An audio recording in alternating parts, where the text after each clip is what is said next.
എസ്എംപുരം റൈഡേഴ്സിന്റെ 4ാം വാർഷികാഘോഷം നടന്നു. Group ride രക്ഷാധികാരി K Harish Kumar flag off ചെയ്തു. കേക്ക് മുറിക്കലോടെ ആരംഭിച്ച വാർഷികാഘോഷ ചടങ്ങിൽ ക്ലബ്ബ് പ്രസിഡന്റ് അനു കാർണത്ത് അധ്യക്ഷത വഹിച്ചു. കൊടകര സബ് ഇൻസ്പെക്ടറും പ്രശസ്ത സൈക്ലിസ്റ്റുമായ സാജു പൗലോസ് ഉദ്ഘാടനം നിർവഹിച്ചു. എസ്എംപുരം പഞ്ചായത്ത് പ്രസിഡന്റ് മിനി ഷാജി മുഖ്യാതിഥിയായിരുന്നു. സെക്രട്ടറി പ്രേംസി ശങ്കർ, ഖജാൻജി സൂരജ് സിപ്പി എന്നിവർ സംസാരിച്ചു. ആ റൈഡേഴ്സും ആ അത്ലറ്റ്സും ഒക്കെ വരാത്തതുകൊണ്ടാണ് ഒരു എത്തിക്കൊണ്ടിരിക്കുന്നുള്ളൂ. അല്ലെങ്കിൽ ഇതൊക്കെ നിറഞ്ഞ വേദിയായിട്ട് നിൽക്കുന്ന ഒരു സംഭവമാണ്. അപ്പം ക്ഷണിച്ചതിന് നന്ദി.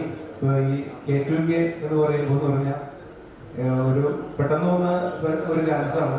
നേരത്തെ 1-2 വർഷങ്ങളായിട്ട് ഇപ്പോൾ സാജു സാറ് പറഞ്ഞ പോലെ 1-2 വർഷങ്ങളായിട്ട് ഒരു ആലോചന ഉണ്ടായിരുന്ന ഒരു കാര്യമാണ് Kashmir to Kanyakumari to Kashmir ride ചെയ്യുന്നത്. നമ്മളൊരു വാട്സപ്പ് ഗ്രൂപ്പൊക്കെ ഉണ്ടായിരുന്ന, പക്ഷെ അതിങ്ങനെ നിൽക്കുന്ന സാഹചര്യത്തിൽ പെട്ടെന്നുണ്ടായ ഒരു സെക്ഷനാണ് ഈ കാശ്മീർ ടു കന്യാകുമാരി 150 റൈഡേഴ്സ് ഉൾപ്പെടുന്ന ഒരു റൈഡ്.